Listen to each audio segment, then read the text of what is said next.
Estamos aqui na companhia do querido cantor, compositor, poeta Leone. Obrigado por estar aqui no Divã Cultural, no Encontro Nica. Não, o prazer é todo meu. E eu gostaria de, antes de abordar o seu mais novo trabalho que você está preparando, falar um pouquinho de como foi a emoção de aos 16 anos, lá no colégio com os amigos, né? A banda Crisma, ali tudo começou, né, Leone? Fala um pouquinho dessa época tão saudosa. Fazer música na adolescência acho que é a época mais mágica, né? Porque a gente não sabe como fazer, começa a ver as coisas acontecendo, forma uma banda, aí aquela vontade de ser popstar, ser rockstar, as coisas começam a acontecer, mas a gente está muito longe, era uma coisa muito ruim, assim, a gente tocava mal, não tinha composição própria. Mas também o legal é que a época permitia, né? Porque a gente veio da época punk, né? Pós-punk, que assim, se você tivesse uma mensagem, você podia pegar uma guitarra, se tivesse 3 acordes e fazer uma música. Apesar da gente ter sido influenciado também por música brasileira, eu ouvia muita coisa de música brasileira, eu era apaixonado por Chico Buarque, apesar de não ter nada tão visível no meu trabalho assim, da influência dele, eu adorava Chico Buarque, Luiz Melodia, Tom Jobim, Gil, Caetano, né? A quantidade de show que eu assisti, eu tinha vontade de fazer show porque eu assistia muito show.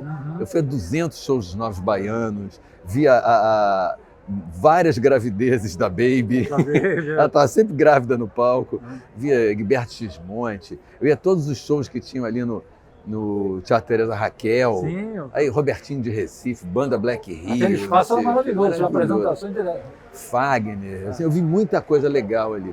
E eu tinha vontade de fazer isso. Então, poder, né, de repente, pegar o instrumento e estar ali no palco, para mim foi muito legal. A gente tocou assim, a gente fez 2 shows no Santo Inácio, né? Um num ano, outro no outro.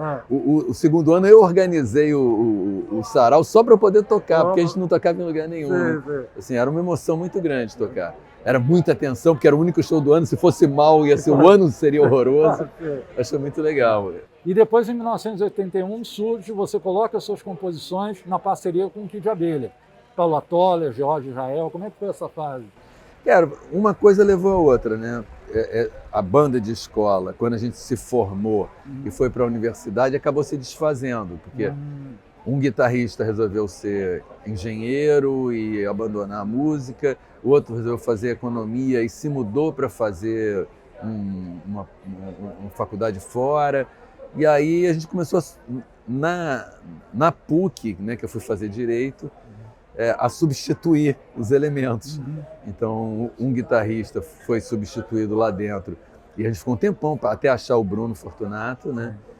Que foi indicação de um outro guitarrista que tinha passado pela banda. Ele chegou depois, né? Ele chegou depois. Mas o Jorge Israel, ele era estudante da PUC de engenharia e a Paula era estudante de comunicação visual também, da PUC, que eu conheci na aula de francês, que era uma aula, né, de eletiva. E a gente foi substituindo ali na PUC. Então foi uma coisa que acabou levando a outra. E quem ficou comigo foi o Beni Borja, que era o baterista e que foi também para a PUC. Essa tua opção por Direito, porque a gente sabe que na época tinha muitos pais, né? Não, faça uma faculdade, por exemplo. Uma coisa que tem em comum, Chico Buarque, Tom Jobim e Francis Rainer, que todos fizeram faculdade de arquitetura e foram para a música. O Herbert fez a faculdade. O Herbert também? Então. Era uma coisa mesmo para, tipo assim, satisfazer a família, mas você corria por fora com a música? Como é que era? Assim, eu fui pelo tradicional, né? Eu estudei no Colégio Santo Inácio, todo mundo ia querer ter carreiras mais estáveis. Inclusive era um boom de engenharia, todo mundo queria ser engenheiro. Eram 7 turmas e, sei lá, 5 eram de engenharia, 4 de engenharia, 2 de medicina e 1 de humanas. Aí humanas misturava, né, direito, economia e qualquer outra coisa, sociologia, história e tudo mais. E eu pensei até em fazer economia, mas era por inércia, né? Você estava lá na escola e ia assim, bom, o que agora a gente vai fazer? Uma faculdade? De quê? E a gente pensava nas profissões tradicionais. Mas eu já tocava, eu achava que era um hobby. Quando eu entrei na faculdade de Direito, eu entendi que não era um hobby, que o que eu queria fazer era música. Então fui fazendo simultaneamente para ver o que ia dar certo, né? E aí a música deu certo antes, porque o Kid Abelha, quando o Kid Abelha estourou, eu estava no 5º período de Direito. Sim. E aí eu já tinha meio começado a fazer uma transição, comecei a fazer letras. Simultaneamente com o direito, abandonei o direito, continuei com do lado poeta, que daqui a pouco já é. E aí, quando a coisa aconteceu, eu abandonei tudo. Né? Em 1986, você criou o nome de uma banda com as suas composições, que eu considero, eu particularmente, um dos melhores nomes que eu já vi. Heróis da Resistência. De onde veio essa ideia, Leonardo? Incrível. Na época eu estava lendo muitos livros dos autores franceses, né, que fizeram parte da resistência, né? Sartre, Simone de Beauvoir e tudo mais. E aí aquilo ficou na minha cabeça. Eu achava assim, fazer arte no Brasil é ser herói da resistência. O povo brasileiro é também herói. A gente na época estava também numa ditadura, né? Saindo, na verdade, quer dizer, já tinha saído de uma ditadura, mas era uma coisa que estava na memória do brasileiro. Em 86 a gente tinha recém empossado o Sarney, né? O Tancredo morreu, o Sarney, que era representante da ditadura no governo Sarney, né? Então, assim, ainda era um país com essa memória muito forte da ditadura. Então, eu achei que era um nome que tinha muito a ver. E eu gostava do nome, assim, da ideia, achava romântico também, né? Heróis da Resistência. E interessante também quando você foi já na década de 90, que você veio com um livro muito interessante em que você entrevista várias personalidades da música e principalmente do rock Brasil, né? E a gente sente uma pegada de um jornalismo informal muito legal nesse livro, porque é letra, música e outras conversas. E como é que surgiu de repente, Marina, Renato Russo, todo mundo nessa conversa com você?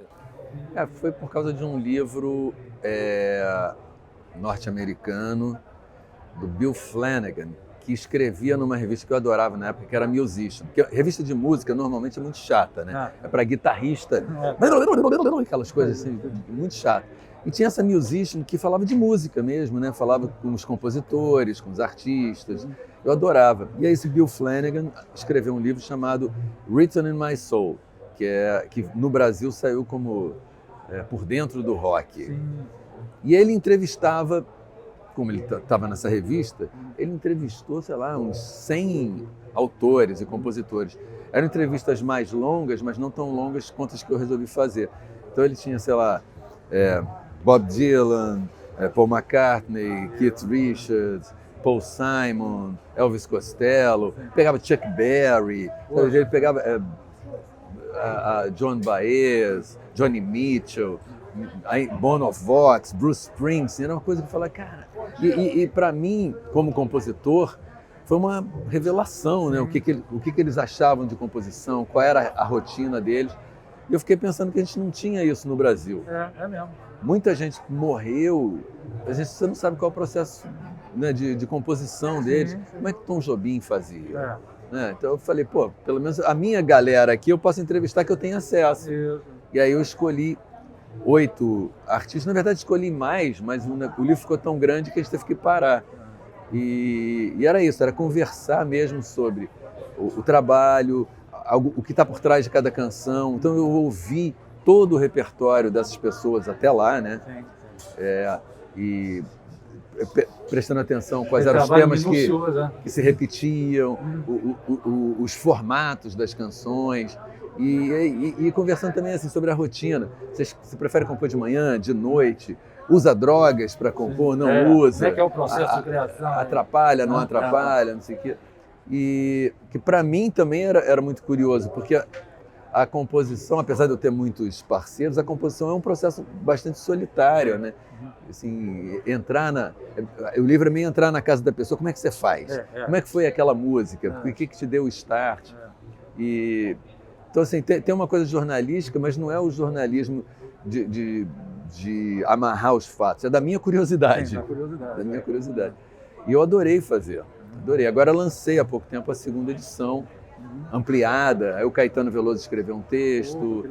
O Nando Reis, que está entrevistado no livro, escreveu um texto falando o que mudou nesses 26 anos, que legal, mudou tudo. Né? Assim. Mudou tudo, né? A gente estava no primeiro ano, quando eu lancei, né? O primeiro ano do primeiro governo FHC. Sim. Então não tinha tido FHC, não tinha tido Lula, não tinha tido Dilma, o golpe, o Bolsonaro, não sei o que, não tinha tido nada disso. As mudanças são vulcânicas, né? Exatamente. E a gente era numa época do CD físico, isso tudo mudou. né? Aí veio o Napster, veio o digital, agora as plataformas. Então, assim, eu mesmo escrevi um texto falando sobre isso, como mudou o mercado. Aquelas pessoas já não dariam aquela entrevista mais, porque o mundo não é o mesmo, né? Inclusive em alguns assuntos, alguns jeitos de abordar, né? Hoje em dia, a gente sabe que a gente não pode falar determinadas coisas, que a gente tem que estar atento. É de uma época em que o preconceito era muito mais livre, né? Sim. As pessoas eram... porque isso era da nossa sociedade mesmo. Ainda é, mas hoje em dia a gente está mais atento, né? Sim. Mais policialesco em relação a gente mesmo, né? Nas palavras. Em 2002, nesse novo milênio, 2 trabalhos que também me chamaram muita atenção. Você Sabe o que eu quero dizer? E Audiorretrato, que também foi um título incrível aí que você bolou. Nessas 2 obras, como é que você se expressa nelas? Olha, Você Sabe o que eu quero dizer foi um disco que, assim, eu gosto muito, é um disco muito brasileiro. Inclusive, ele não tem bateria, ele tem 2 percussões, né, muito violão de nylon, assim, é um disco mais brasileiro. E é um disco independente, independente antes da internet, ou seja, você não lançava, você abandonava em algum lugar, porque era difícil ter acesso, era uma época que você tinha que pagar jabá na rádio, né, pagar jabá até na televisão às vezes, e produzir, distribuir, botar em loja, tudo isso era muito caro. O independente ficava à margem disso. Sim. Mas é um disco que eu gosto muito e tem músicas que eu toco até hoje, feito Fotografia, Melhor Pra Mim, Temporada das Flores, que é uma música que ficou muito famosa no meu repertório. Mas foi um disco que vendeu 6.000 cópias. Eu sei porque eu só fiz 6.000 cópias e elas acabaram. Foi um fracasso retumbante, assim. Mas eu gostei muito de ter feito e a partir dali a Som Livre se interessou por mim, porque eu estava meio abandonado ali, 8 anos sem gravadora. Sim. E propôs fazer Na época eles tinham um negócio que era fazer um disco de coletânea dos maiores sucessos. Mas eu não tinha isso, porque parte do meu repertório estava com Kid de Abelha, parte do meu repertório com os Heróis da Resistência, e algumas músicas que eu não tinha gravado, feito Exagerado, algumas coisas que... Aí eu propus, vamos fazer um disco violão e voz, com mais um instrumento no máximo, não sei o quê, para fazer uma coletânea desses sucessos. E aí eu botei esse audiorretrato, né, porque esse é o meu retrato sonoro, né? Depois até foi usado por uma série de televisão, um cara que até me entrevistou para isso. Nem agradecimento teve, sabe? Pelo nome. Agora, o bom de hoje em dia, né, Leone, é que você tem um retorno de uma galera, né? Quer dizer, é tão bacana os pais, poxa, o Leone, eu ouvia ele na minha juventude, aí o filho dele está te ouvindo, conhecendo as tuas poesias, né? Por exemplo, um livro teu muito que estourou foi o Baião de Dois, né? E depois o Margarida mostra os dentes, né? Margarida mostrando os dentes. Como é que foi para você essas 2 experiências desses 2 livros e que resposta você teve do público em relação a eles? Olha, assim, eu adorei fazer os 2 livros e foi um período que eu tive muito dedicado à poesia, li muita poesia, inclusive fiz um show chamado Multiversos, em que eu juntava poesia e música. Então, que visionário, hoje em dia o multiverso você já falava. Tinha os poemas que eu escolhi que tinham a ver com o show eram recitados num telão por amigos. Sim. E eu tocava músicas que tinham a ver com aqueles poemas e tinha umas imagens mais poéticas que a minha filha fez. Então, assim, era uma época que eu estava muito dedicada, principalmente à poesia contemporânea brasileira, que eu acho que é uma poesia que não é vista, né? Quando você fala em poesia brasileira, as pessoas acabam citando Drummond, Vinícius de Moraes. Fixa os modernistas e pós-modernistas, né? E às vezes nem os pós-modernistas entram. Ficando aquela coisa... alguns lembram, Manuel Bandeira. Vinícius ficou muito famoso porque foi da época da música também, teve ali na música. E assim, tem o Fabiano Calixto, tem uma série de poetas hoje em dia que eu fico chocado de não ter espaço. Assim, Ana Martins Marques, por exemplo, para mim é uma das maiores poetas que o Brasil já teve. E, claro que ela tem nome, sim, mas não tem público. Isso é uma coisa... E aí eu resolvi botar poemas. Então eu botei poema do Alcanan Ferraz, do Fabiano Calixto, da Ana Martins, e fui escolhendo pessoas que tinham a ver comigo. E aí eu fiquei muito entusiasmado e escrevi poemas também. Mas é uma coisa, assim, atualmente eu estou numa fase de música, então não tenho nem tentado escrever poesia. É engraçado, quando o Chico Buarque fala que quando ele está escrevendo um romance ele não consegue fazer música e vice-versa, para mim também, porque a música tem uma linguagem própria e a poesia tem como expectativa, pelo menos para mim, subverter a linguagem. Sim. E aí, às vezes, elas não encaixam. Eu até musiquei... o tempo literário e o tempo musical, né? Eu até musiquei uns poemas, né? Até para o show novo, eu musiquei o Defesa da Alegria, que é um poema de um poeta uruguaio exilado, e com tradução do Fabiano Calixto, então eu musiquei um poema. Eu tenho essa facilidade de musicar poemas. Eu já tinha musicado um poema do Paulo Henriques Brito, que é outro poeta maravilhoso. Então, assim, eu gosto muito, mas hoje em dia não tenho escrito muito, não. Quando eu entro na história de poesia, danou-se, porque eu só penso nisso. Porque, inclusive, é uma questão de olhar, né? Você passa a ter um olhar diferente. Tudo, de alguma forma, te sugere poesia. Então, nesse momento, eu não estou fazendo. E o legal nas redes sociais é que você, dialogando com as pessoas que te acompanham, elas vão descobrindo esses nomes também, né? Vão. O que você falou uma coisa que eu acho interessante, que é a coisa da relação com as pessoas mais velhas. Né? Quando eu era jovem, eu me lembro assim, o Marcos Valle falando, não acredito em ninguém com mais de 30 anos, mais de 30 dinheiros. Hoje em dia ele está fazendo 80. E é meu ídolo. Assim, eu nunca pensava aos 20 e poucos que eu teria um ídolo de 80. E a quantidade de ídolos de 80 que eu tenho é inacreditável. Né? Tem o Caetano, o Gil, o Jorge Ben, o João Donato, o Macalé, Francis Haime, assim, é uma quantidade de ídolos que eu tenho que já passaram dos 80 que eu acho até que a arte, de alguma forma, superou o conflito de gerações. Sim, né? Superou. Porque meu filho, de 20 e poucos anos, também tem esses ídolos. Também, assim, ele acha o Gil a melhor coisa do universo, Caetano a melhor... E os amigos deles também acham. Então isso eu acho muito impressionante. E você está com um novo trabalho, que você está trabalhando em estúdio, né? Conta um pouquinho para a gente, que a gente estava conversando sobre ele, eu achei a ideia maravilhosa. Cara, é um trabalho que eu venho amadurecendo já há 2 anos. Comecei a escrever um diário sobre essa ideia, que eu continuo escrevendo. Eu tenho 100 e tantas páginas de diário sobre essa ideia, que é fazer um show sobre alegria. Porque a gente veio de um momento muito triste, né? Teve a pandemia, que foi devastadora, inclusive com a nossa impossibilidade do luto, né? Porque a gente não podia nem ir no enterro de alguém que morria, de um parente. E esse período todo do governo Bolsonaro, que foi um período muito belicista. As pessoas brigando o tempo todo. Né? E a grande emoção que existia, o grande afeto que ligava ou desligava as pessoas era o ódio. Né? Essa briga. E quando terminou tudo isso, quer dizer, a pandemia a gente pode dizer que terminou mais ou menos. Eu tive Covid há 2 meses.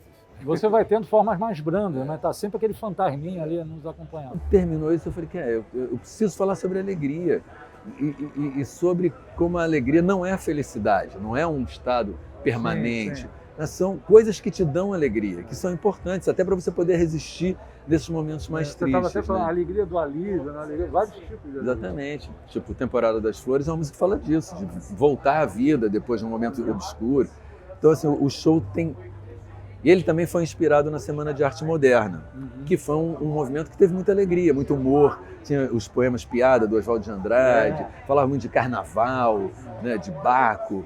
Então, assim, eu quis trazer eles para dentro e essa ideia de que não existe uma cultura brasileira, existem várias culturas, que é uma coisa meio retalhada, meio arlequinal do Mário de Andrade, de homenagear essa ideia também da diversidade cultural brasileira. Então o show é todo de retalhos, ele tem blocos que não tem nada a ver um com o outro. Esteticamente, em termos de música, de arranjo, em termos de figurino, assim, vai tudo... uma comunicação estética bem diversa, né? Bem diversa. A unidade se dá pela diversidade. É tipo a roupa do Arlequim, que é feita de retalhos. Tem uma unidade ali, mas ela é feita de retalhos. E aí tem esses blocos, né? Tem o primeiro bloco, que é esse bloco do alívio e da esperança, né? Que fala disso, de sair de um momento difícil. A alegria também vem disso, né? Você passou, que alívio, aí você fica alegre. Tem a alegria do corpo, né? Assim, os prazeres da vida, assim, a dança, a água, Da trazem preguiça, alegria. Exatamente, tem o bloco tem um bloco inteiramente dedicado à preguiça, Legal. que é a hora de você não ter nada que fazer, porque hoje em dia a gente está o tempo todo conectado e trabalhando, sendo produtivo, proativo, e a gente não vive, né? E esse ócio da preguiça é tão criativo, né? É ali que as coisas, né? E você está presente naquela hora, Sim. né? Você está ali só contemplando, a contemplação é importantíssima, né? Eu penso assim, a minha cachorrinha, né? Tem uma cachorrinha, ela está com 11 anos, então ela dorme muito. Sim. Então ela está lá dormindo, aí levanta, dá 7 passos, deita em outro lugar e dorme em outro lugar. Sim. Ela não está preocupada em produzir, em armazenar, em ter projetos. Ela está vivendo aquilo, de dormir ali, está adorando, né? Da gente se permitir a preguiça. Aí tem um bloco que é sobre a alegria criada pela arte, né? Porque às vezes é a nossa saída, a gente está num momento triste, não sei o quê, e ouve algo que te alegre ou te leva para um outro lugar, porque a arte, segundo Nietzsche, existe porque a realidade não basta. Então tem isso, da criação da alegria pela arte, e tem um bloco do êxtase total. Então assim, são vários blocos sobre alegria e eu escrevo sobre isso. Então eu estou fazendo um e-book que eu vou lançar gratuitamente no dia que eu lançar o show. Que legal. E esse é o primeiro volume, né? Não, aí sim, esse é o show. Show, Aí eu tá. estou gravando 2 discos. Sim. O primeiro volume que eu vou lançar antes do show, Sim. e um segundo volume que eu vou lançar depois do show no segundo semestre. Sim. Eu devo lançar primeiro um disco, Vem Alegria Volume 1, Sim. aí lanço o show lá para agosto, Hum. e no fim do ano eu devo lançar o volume 2, com outras canções que eu ainda não tive tempo de organizar para gravar. Também ficaria muito longo, já vão ser 10 canções agora, depois eu lanço mais 10. É bom porque aí fecha o ciclo no final do ano. E eu quero fazer esse show por muito tempo. E é um show assim, muito diferente, que eu estou aprendendo coisas novas, aprendi a tocar cavaquinho, jogar malabares. E tem participações no disco que também mostram essa diversidade. Então tem o Xande de Pilares gravando uma composição minha e do Marcos Valle. Então junta gerações. E eu chamei o Johnny Hooker para gravar comigo Alegria, Alegria, para fazer também... O Johnny Hooker tem uma música chamada Caetano Veloso, né? Sim. Aí eu falei, pô, seria ótimo ele cantar essa música. Claro. E tem outros convidados já que eu estou esperando confirmar, porque eu ainda estou gravando para mostrar para as pessoas. Sim. Mas é isso, assim, é de misturar gerações, misturar influências.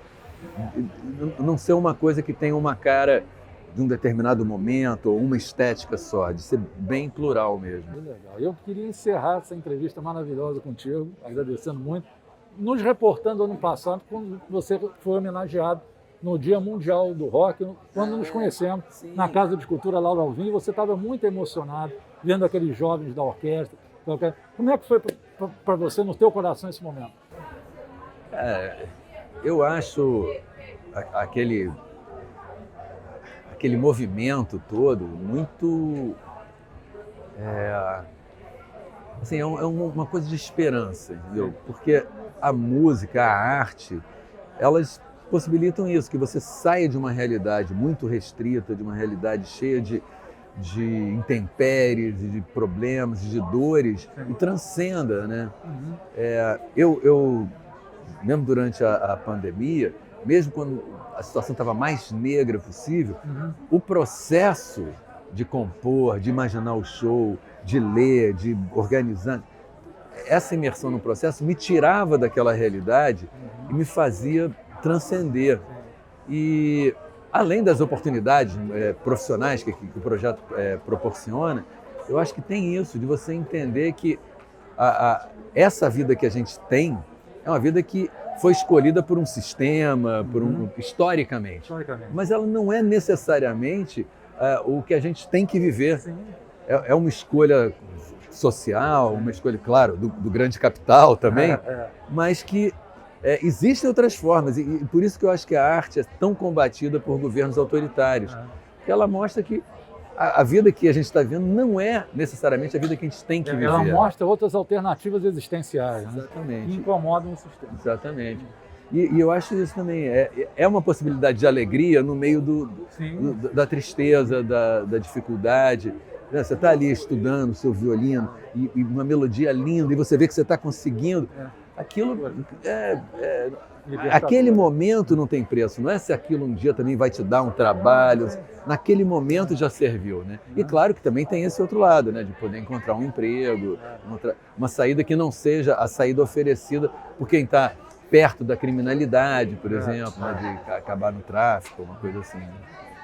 Poxa, Leone, muito obrigado pela tua presença aqui hoje e sucesso nessa nova empreitada artística. Obrigado. Valeu mesmo. Mesmo.